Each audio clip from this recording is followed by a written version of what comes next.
हरिओम. आज 23 मार्च हुतात्मा दिन. आपल्या देशाच्या स्वातंत्र्यासाठी बलिदान देणारे थोर क्रांतिकारक भगतसिंग, राजगुरू आणि सुखदेव यांना अभिवादन करून मी आपल्या आजच्या स्वाध्यायाची सुरुवात करते. श्लोक आहे, प्रकृते क्रियमाणानि गुणे कर्माणि सर्वशः अहंकार विमूढात्मा कर्ताहमिति मन्यते. गीता नित्यपाठातील 9वा श्लोक आणि गीतेतील 3रा अध्यायातील 27वा श्लोक. अर्थ याचा असा आहे की सर्व कर्मे प्रकृतीच्या म्हणजेच ईश्वरी शक्तीच्या गुणांनी केली जात असतात, पण अहंकाराने मूढ झालेली व्यक्ती मीच कर्ता आहे असं समजते. स्वकर्तृत्वाचा अहंकार असलेली व्यक्ती इतरांना अप्रियही होते. जग आपल्याला अनुकूल असावे असं वाटत असेल तर देवाच्या सत्तेने जग चालते आहे हे मनापासून समजून घेऊन कर्तृत्वाचा मत सोडून द्यावा. 3रा अध्याय हा कर्मयोगावर आहे. या अध्यायात फारसा तत्वज्ञानाचा आस्पेक्ट नाही आहे, पण हे जे 3 श्लोक आहेत म्हणजे श्लोक नंबर 27, 28 आणि 29 हे तत्वज्ञानाला स्पर्श करून आहेत. आतापर्यंत श्रीकृष्ण आग्रहाने सांगत आहेत की उदात्त कर्मे ही आसक्तीशिवाय केलेली कर्म. आता हे नुसतं बोलणं किंवा ऐकायला छान सोपं वाटतं, पण करणं कठीण, प्रॅक्टिकली आपल्याला अवघड जातं. आपल्याला कर्मापासून तर अनासक्त व्हायचं आहे, पण तरी सुद्धा कर्माचे आचरण करायचं आहे आणि यामध्ये कित्येक वेळेला आपलं सँडविच होत असतं. इथं भगवंत आपल्याला विवेकाची एक पद्धत सांगत आहेत, ज्यातून आपण आपल्यातील अनासक्ती वाढवू शकू. अज्ञानी माणूस कर्मामध्ये कशा प्रकारे आसक्त होतो हे सांगितलेलं आहे आणि हे समजलं की आपल्याला योग्य वागता येईल, आसक्ती, अहंकार कमी होईल. आपल्याला माहिती आहे की अंतःकरणावर सत्व, रज आणि तम यापैकी ज्याचं प्राबल्य असेल त्यानुरूप प्रकृतीनं कर्म होतं. हे तत्व न समजलेल्या व्यक्तींची कर्माचं कर्तृत्व स्वतःकडे घेण्याची प्रवृत्ती असते आणि ज्ञानी पुरुष कर्तृत्व हे प्रकृतीचंच आहे हे समजून असतात. करते पण स्वतःकडे न घेता योग्य कर्म करण्याला स्वतःच्या अहंकाराचा, मीपणाचा अडसर ते निर्माण होऊ देत नाहीत. आता आपण गुण आणि कर्म यांचा संबंध समजून घेऊयात. सत्वगुणी व्यक्ती असेल तर तिची आवड ही ज्ञानप्रधान असणार आणि त्यातून तसं कर्म होणार. समजा रजोगुणी व्यक्ती असेल तर फळाची आसक्ती धरून भरपूर कर्म करण्याची आवड असणार आणि त्या पद्धतीनं कर्म होणार. आणि तमोगुणी असेल तर जड, स्फूर्तिहीन, विश्रांती प्रधान असणार. मग त्याचं कर्म नीट होणार नाही किंवा कर्मच होणार नाही. सध्याच्या काळात कोणीच प्युअर सत्वगुणी किंवा प्युअर रजोगुणी, तमोगुणी असं कोणी नाहीये. प्रत्येकात हे 3ही गुण असतात नेहमीच. फक्त ज्या त्या वेळेला कोणता गुण अधिक प्रमाणात असेल त्या प्रमाणात असं कर्म होईल. सत्व, रज आणि तम या गुणांच्या कॉम्बिनेशनवर अंतःकरणाची स्थिती आणि मग त्यानुसारच कोणतं कर्म कसं आणि किती होईल, किती घडेल हे ठरतं आणि होतं. हे जाणत नसलेली व्यक्ती म्हणजे विमूढ आत्मा. मी हवं तर कर्म करेन किंवा करणार नाही, जसं हवं तसं करेन, मीच करता आहे असं म्हणत असते. मला हवं तसं कर्म करण्यावर माझा आणि तसा प्रयत्न करण्यावर माझा अधिकार आहे. आता इथे 2 पार्ट आहेत. एक म्हणजे जशी आपल्या शरीर, मन आणि बुद्धीची धारणा जडणघडण झालेली आहे त्यानुसार जास्तीत जास्त चांगलं कर्म करणं, कौशल्य पूर्ण करणं आणि तसं कर्म करणं. आणि दुसरा पार्ट सायमल्टेनियसली हे करत असताना आपल्या कौशल्याची पातळीही उंचावणं. समजा आपल्याकडे कौशल्य आहे, तशी जडणघडण आहे आणि त्यानुसारच समोरचं कर्म असेल तरी मी कर्म करणार नाही असं म्हटलं तरी ते केल्याशिवाय राहणार नाही. आणि नाहीच केलं तर मात्र ती बोच राहील, बरं वाटणार नाही आणि अपुरेपण राहणार.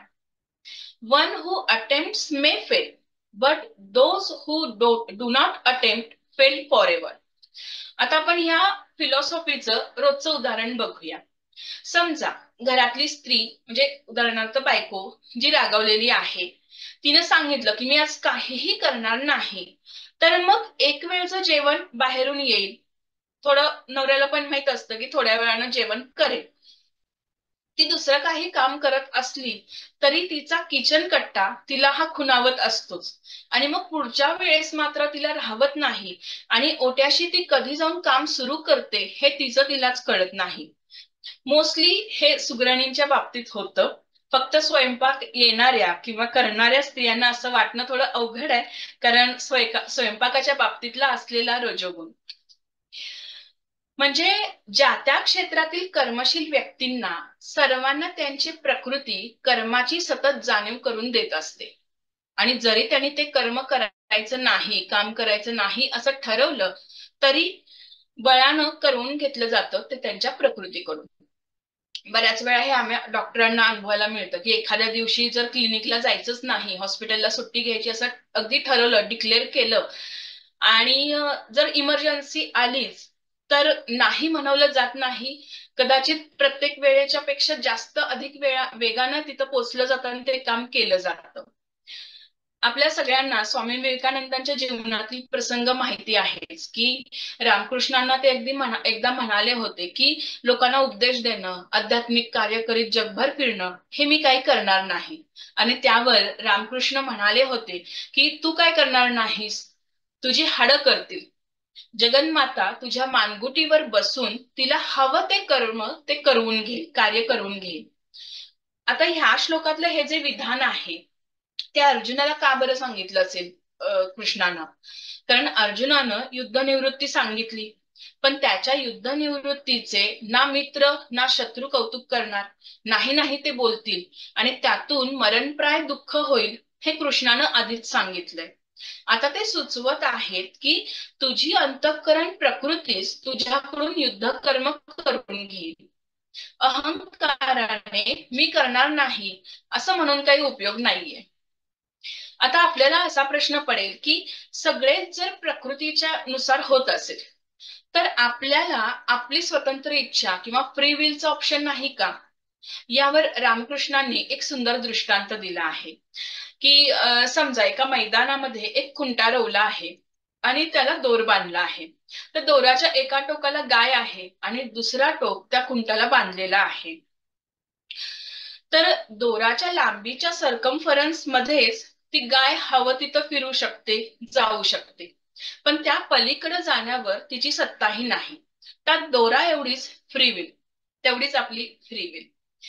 आपले स्वामीजी म्हणतात की अहंकाराने विमूढ अंतःकरण झालेली व्यक्ती मी करता आहे, मी वाटेल ते करीन किंवा वाटेल ते करणार नाही असं म्हणते.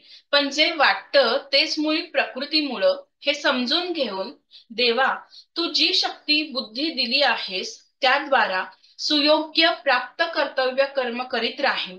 तुझी इच्छा ती माझी इच्छा, जसं घडवशील मोडशील त्याला अनुकूल होऊन राहील अशी प्रार्थना करून सुजान लोक सुयोग्य कर्म करतात. आपण अशा भक्ती भावनेतून भूमिका घ्यायची की अहंकारी विमूढात्मा म्हणून घेऊन कर्म करायचं हे आपण ठरवायचं.